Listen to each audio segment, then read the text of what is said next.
Have you ever used Google Calendar? This is an amazing tool in sense of the time management. I was not a fan of an electronic system to track activities, but once I started to use Google Calendar and I found all the benefits associated with having this electronic organization system, I found just in a place in which my old planner could be replaced. Hello guys, I'm Dr. Hernandez-Benitez and I'm a scientist. So basically here we are talking about managing time tools. You can have a management tool that is physical or is electronic. When you go to an electronic tool software, you might find that currently there are several platforms that offer that service. Many of those have a cost associated, so you need to pay. And sometimes you need to pay a huge amount of money per month. And honestly, my physical form always was like the predominant in my life.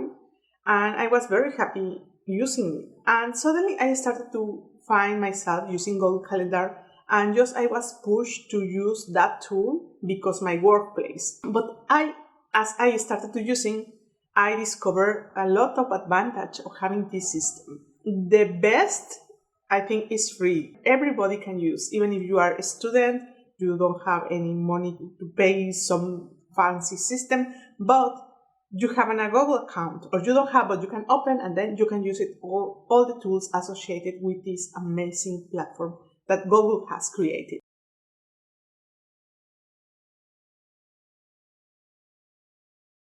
Google Calendar is a platform that allows this system of time blocking.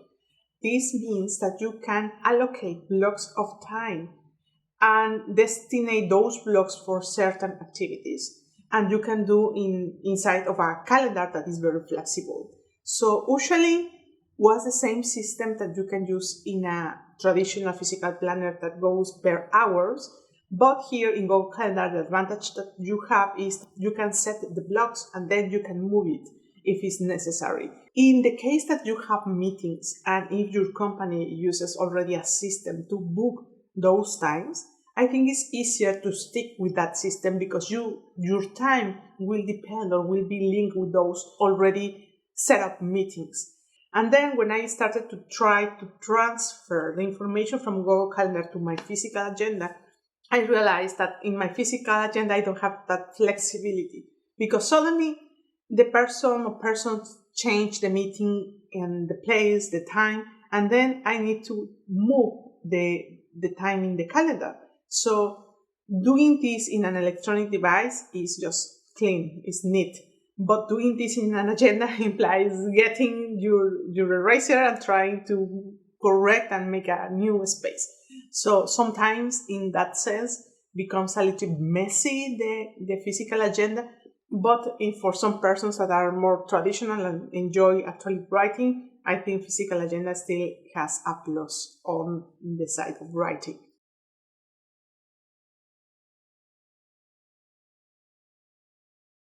Google Calendar is not the only platform that could be almost free. Some companies using Microsoft Teams, for example, and they have also a similar system that can be very efficient at the time of organizing other materials related with a meeting and a specific meeting, and also allows you to have an Outlook calendar that allows in the same way a time allocation.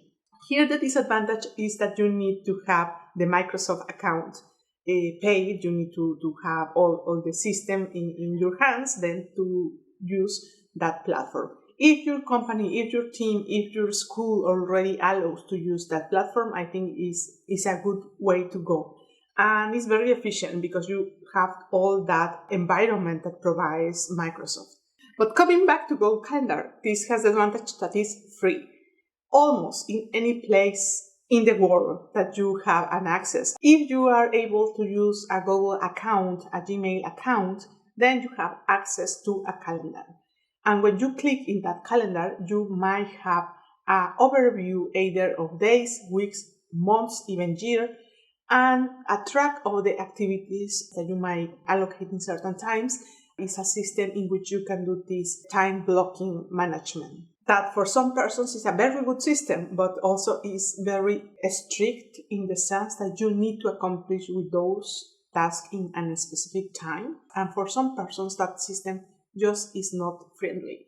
Depends a lot of the person, but if you want to do time blocking, it's a great tool, especially if you don't want to invest in a physical agenda or you just enjoy to have an electronic system for time management. The advantage of Google Calendar is that also is linked with a to-do list, also known as task. You can access to that list in the right side.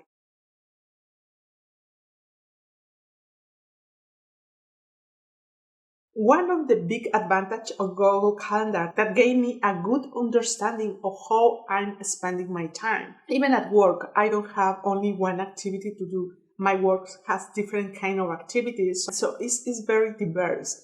And I was wondering always how much time I invest in my activities. Google Calendar allows a very good understanding of how you spend your time, because every time that you set an activity, even if it's a meeting that is set for someone else and appears in your calendar, then that time set up for meetings can be recognized in an overview panel in which you might see in a pie chart how much time in your week have you spent in a specific activity. For example, here, if you organize by colors, you can see even this color blue that for me belongs to meetings is the time that I spend in meetings. But also I can have the time that I spend, for example, in doing some experiment.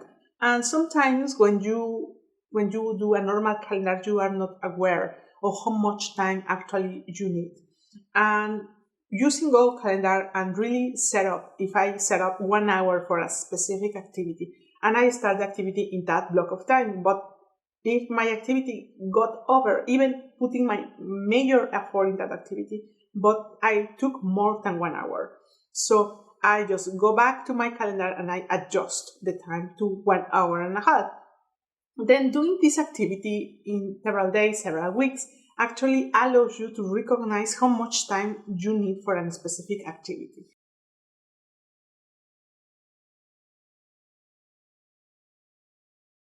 Sometimes, and I think this is very common, we overestimate our capacity or underestimate the time that we need to accomplish a specific task. So if you track that in Google Calendar and you are aware that, okay, I put just 1 hour for this task, but actually I didn't do 1 hour. So you go and correct the calendar and it's just literally taking bigger that block with a click. You don't waste too much time. So then you know that for that activity you require 1 hour and a half. So next time that you are going to repeat that activity, you already know how much time you need for that activity. Moreover, if it's a task that requires several days, you also can allocate the times in several days and actually see how much time you invested for a specific activity. So in future, when you need to do that similar activity, you already know in advance how much of your time will consume that activity. So is Google Calendar an amazing tool to get you in a good understanding of how you spend your time. Then in future, you can set up deadlines that are realistic, and that is very good. When you compromise yourself to do certain tasks and you start speaking, I will finish this task in 2 hours. But then knowing that in your Google Calendar is record how much time you already spent in similar activity in another point in another week in the past, then you can say, yeah, I will finish this work actually in 5 hours. So allows a better understanding and allows to really tell you how much of your time you are investing in the things that matter for you.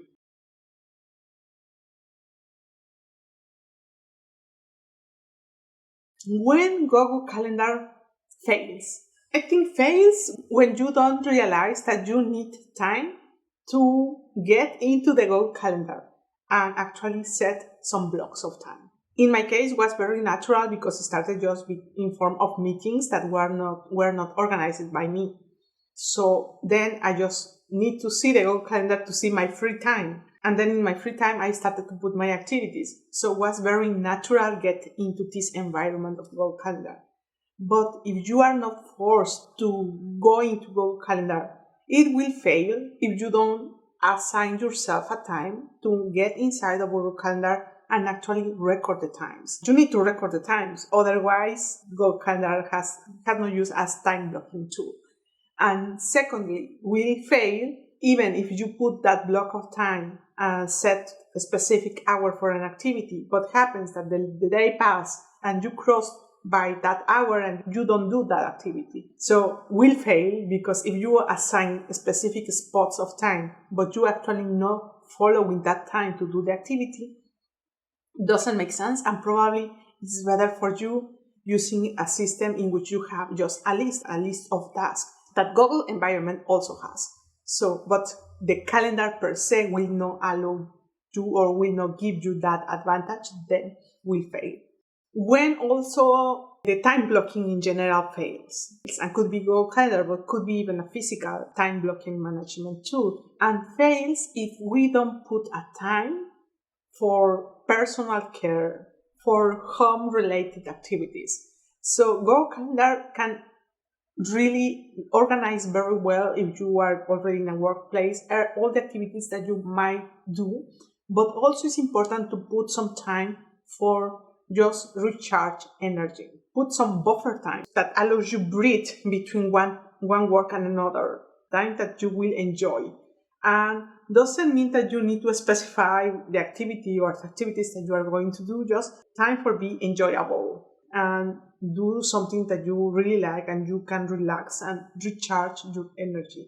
So we are talking here of achieving a healthy productivity inside of this time blocking system. When you don't allow that time blocks that are outside of your regular schedule of activities, that time blocking becomes a burden. And if you don't have those times of rest, eventually it becomes very full on tasks that could be stressful, and it becomes into a burnout effect on yourself that is no more productive.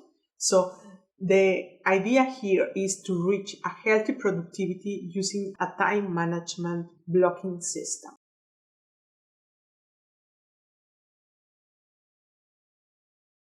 Depends a lot of the person if this is a tool that you will enjoy to use. If you are already a person organized and you want to get more insights about how you spend your time and get in an easy way, and you know that you already compromise yourself with time allocation, blocks for certain activities, then it's a wonderful tool to get closer in and make use of those advantages, like displaying a summary of the blocks of time in one place so you know how you are spending your time.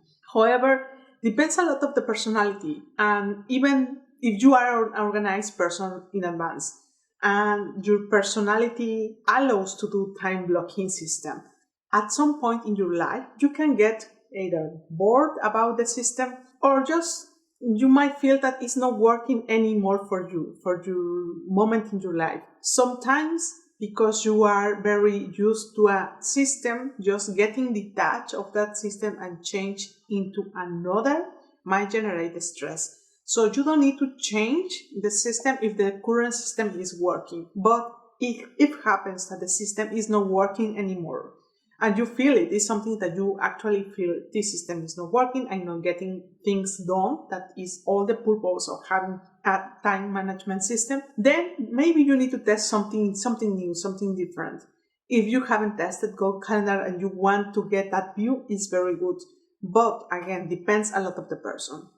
Depends a lot of the activities that you are doing right now in your life, your style of life.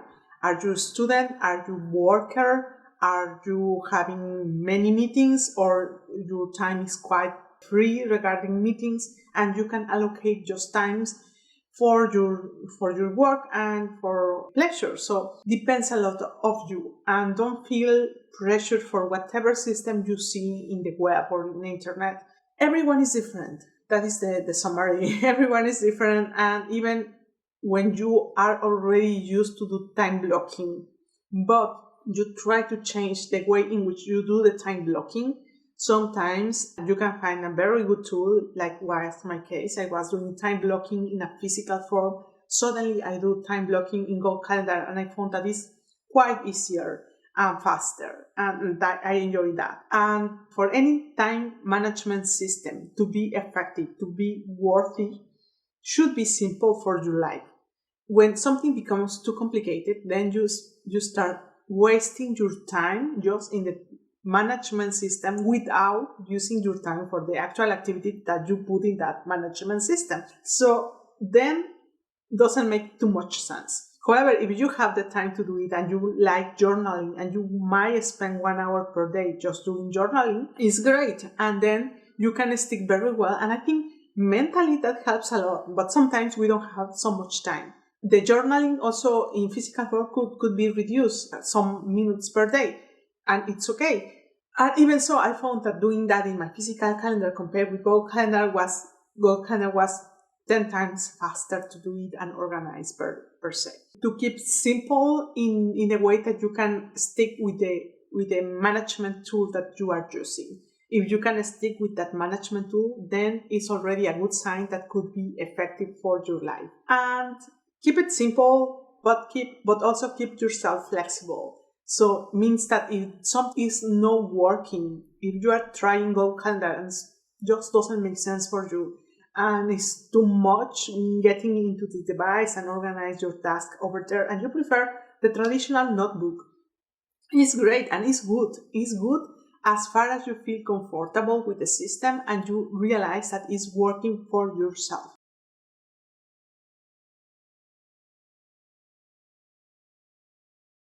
Now the question, any student can use Google Calendar? Short answer, yes.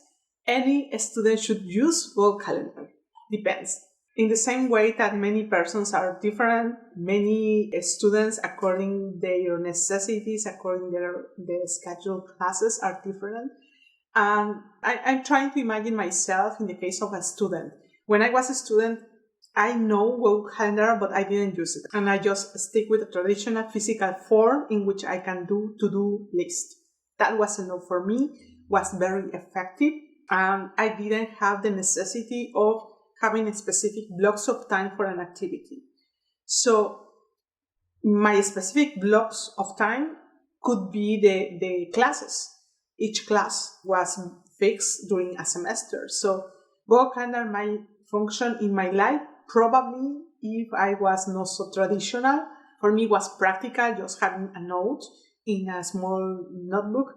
But now many students have more access to electronic devices. So in that sense, I think, and I imagine myself as a student, maybe I will manage all my tasks in Google Calendar, especially because I'm paperless. I think as a student, you can take advantage of it because also you can set up your times for classes and actually realize how much time you have free to do other activities. What means that you strategically can divide the time that you want to do for fun and the time that you must do for accomplish your goal regarding education and regarding go to the next level in your formation.